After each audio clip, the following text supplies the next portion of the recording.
Welcome to Narrowboat at Jamesville. Hope you're well, thanks for joining me. Well, it's a beautiful day out here. We're still by Cow Roast, where we're going to remain for probably a little bit. This weekend is Rob's birthday, so we're going to go up to the picnic spot, probably up there by Bulbourne, by the Grand Junction, and have the weekend there, which would be nice. I've got the kids on board again this weekend, the older kids, which will be good. And I've had them on board loads recently, so I haven't had chance to do something to install my security camera because having them on board and doing it is just an absolute nightmare. So that's what I'm going to do today. This is it. It's the Reolink Go PT Plus. It's pretty new to the market and it's got the main things on it that I wanted, which was 4G connectivity, although I'll be using it on Wi-Fi. I wanted to have two-way audio. I wanted to have motion detection. I wanted a really good night vision camera as well on it. And I wanted it to be able to rotate and move around so I can see quite a lot of the boat, certainly the hatches and the window and stuff like that. So now I've just got to work out the best position for it. I think it's going to have to be in showing the main bit of the cabin going down that way. Although there is a spot that I could probably do it because it rotates. I could put it near the library and then I could probably see the front hatch and the back doors. But that might look a bit weird and it's going to be at a location where the kids will no doubt just want to hit it and play with it and stuff. So I'm going to put it up there in the top. It probably looks a bit better. Even though it's kind of a bit bulky and black, I think it will, well, I mean, it's a security camera. I guess you want it to be seen. I might kind of disguise it a little bit by putting, I don't know, something next to it or something. But other than that, it's just going to hang on a little bracket on there. I've charged it all up. And they say it's really straightforward to install, so let's give it a go. Okay, I've installed it up here, so it's got a little release button on the top, so I need to be able to get my fat finger in there. There we go, it just clips in quite easily. And now, to sync it all up, I've got to install the app on my phone, and then let that see the QR code that my phone generates, apparently. That's the idea, so let's do that.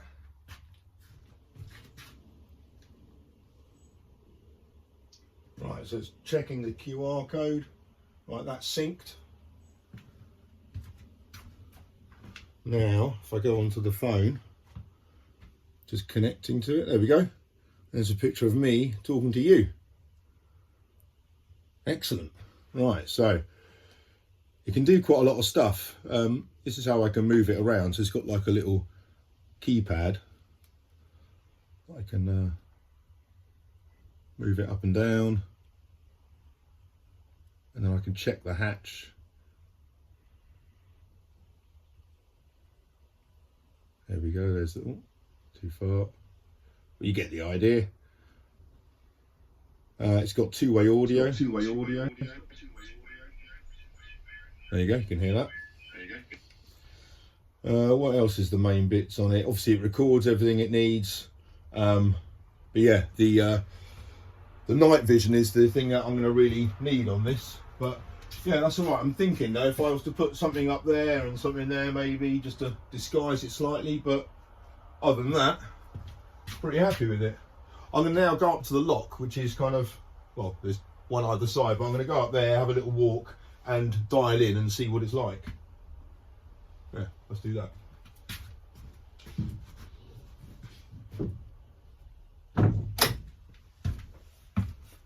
That was really easy to install. The app basically does it all. So you download the Reolink app and from there you can basically tell the device what internet connection to use. So it's either going to be 4G through a SIM card or through or just through the Wi-Fi on the boat, which is obviously what I've done. And this one is 5G and 3G, so that works quite well. I had another camera before which wasn't 5G compatible, but obviously this one is. And from the app you can do everything. You can control the whole thing. So you can determine what kind of motion sensors you got and how sensitive it is and how the alerts work and stuff like that. You can work out the battery status and all sorts, and work out how much you want to store and where you want to store things and what kind of alerts you get. So yeah, it's really impressive, really impressive. So I'm just walking up to the lock now to dial in and kind of see what the picture quality is like and just to make sure that I can get access to it, not on the boat. The picture quality is so good on this. I'm really impressed. The fact I can move it around is brilliant. Obviously, for the way I've got it set up on the Narrowboat, this angle is fine to pretty much cover the back doors and the hatches and the windows and stuff. But, you know, if you need one on your garage or, you know, motorhome or anything like that, this is ideal because you can. It's really simple to use and stuff. And for me, the other thing I really wanted was a no subscription service. So this is, you basically buy the product and it works. You don't have to keep paying for other stuff, which is exactly what I needed.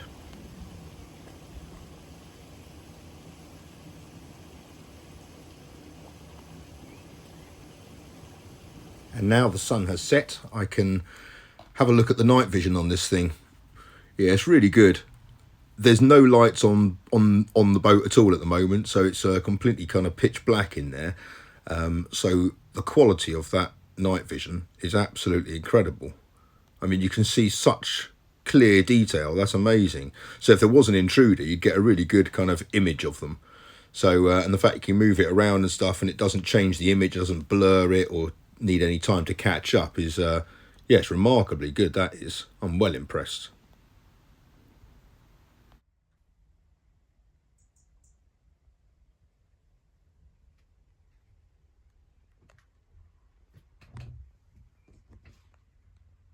It's now Rob's birthday weekend. I've got the kids on board. It's Friday afternoon, and instead of going that way up to Grand Junction, we're going that way back to Berkhamsted. So we've got a Friday night booze cruise to Berko. Happy days. Right, well, we're off. Wind's picked up a little bit, obviously, because I've started the engine, but I reckon it's going to be 2.5 hours down to Berko. I think it's 5 locks to do, but got plenty of light left, so it'll be nice. The plan is to get to the Crystal Palace pub for dinner time, basically. He's going to get stung at least once on it. Well, he just got stung twice on both legs. Dudswell lock number 47 is our first one. And there's a bit of a queue forming behind us now. Good boy. Very good.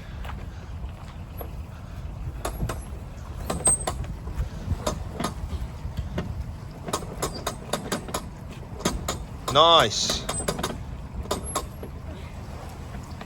Florrie, stand further in the back and stop the boat moving forwards. That's it. Stand further back and pull it so it doesn't crash. It's about to crash. Crash. Oh dear.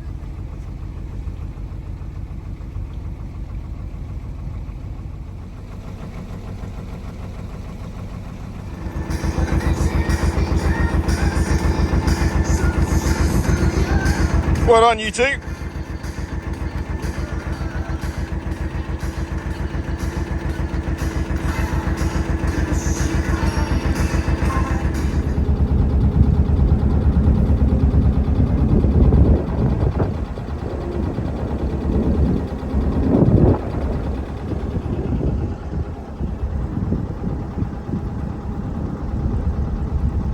It's starting to spit a bit now, but I reckon we're gonna be okay. We'll escape the worst of the weather, I reckon, Arthur.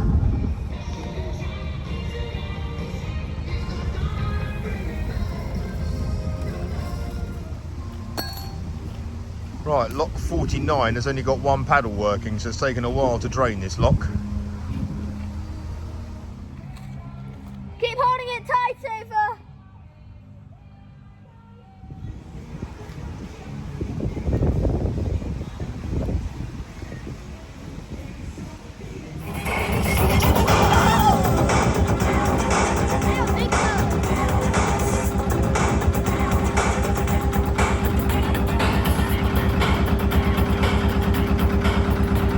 Ava's in charge of the tunes.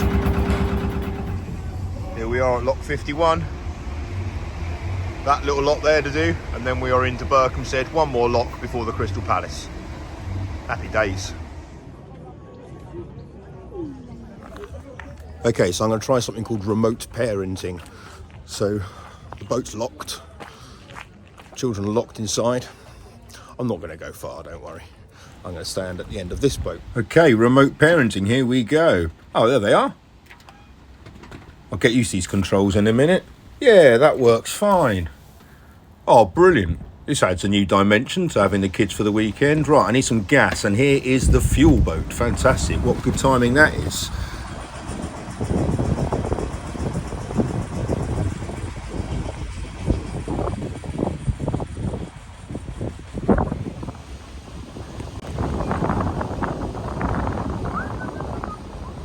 You alright doing it back up again? Yes, please, mate, if that's all right.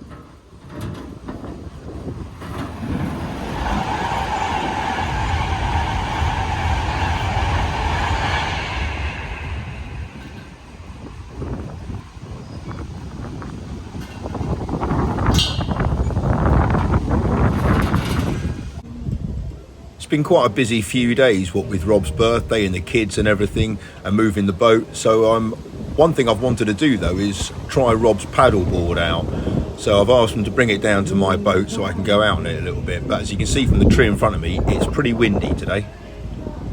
Here he comes, as graceful as a swan.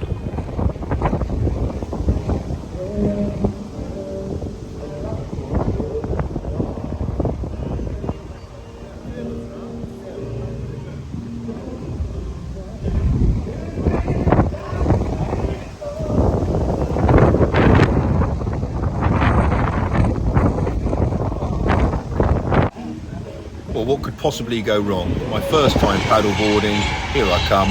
Not quite as graceful as Rob. My knee started to kind of shake a little bit, and then the board starts to wobble and kind of gets away from me a little bit, and then you got to sit down, and it's at that point you nearly fall in. But anyway, I did the whole thing standing up and haven't fallen in yet.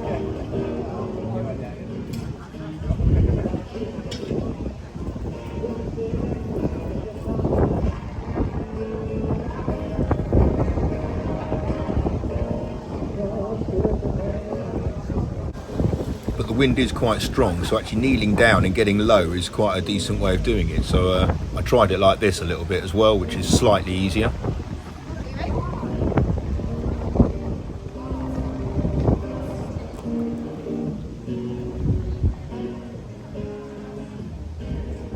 But I reckon there's a technique for making this even easier. Yep. Well, the weather's taken a turn now.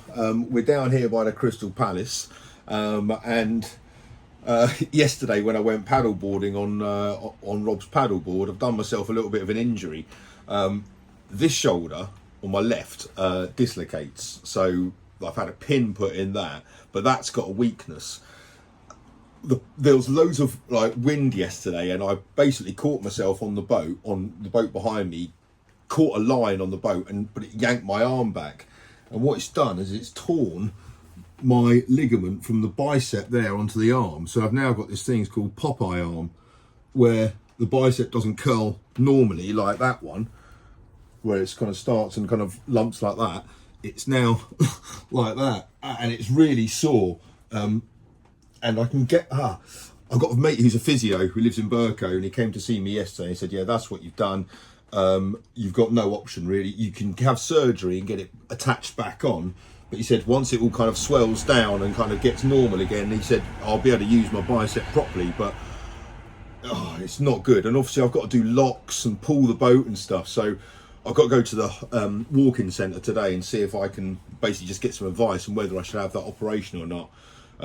But my mate Ollie said basically I'm going to have like about 30% less power in my arm, and I've already got less power in this one now, so it's all a bit of a anyway, bit of a nightmare. But yeah, the weekend went fine. It's all been a bit disjointed really. I've had so much stuff up in the air over the last few weeks, and had some stuff going on at work last week, which was what kind of really mentally took its toll on me.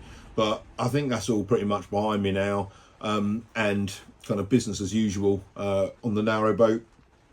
Curtains, hot water, and just kind of get this thing finished, and work out what the future holds, which will be nice. But Rob and I are together, that's the main thing, and everyone up here in the cut is great. I mean, there's been loads of people in this little section here. It's so popular, and There's a wide beam just ahead of us with Pat and Karen on it, who are subscribers of the channel.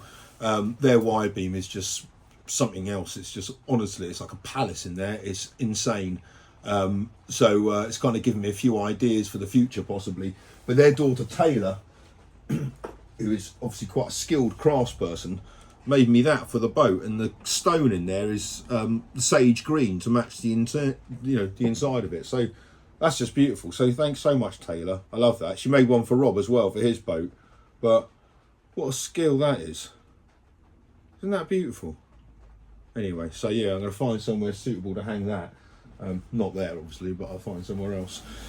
So I think we're probably going to stay here for a bit of time. I don't know when I can get my arm fixed and see when I can start yanking the boat through locks and stuff, which might be a bit of time away. I'll put some information up about the Reolink camera, because if you want one of those, I've got to say that thing is damn good. So I'll put a description up on it, and we'll put it in the description, so I'll tell you where to get it or whatever. But yeah, couldn't recommend it high enough. So happy with that. As I said, plenty more stuff to crack on with the boat. Hope you guys are very well. Until next time, take care. Bye bye.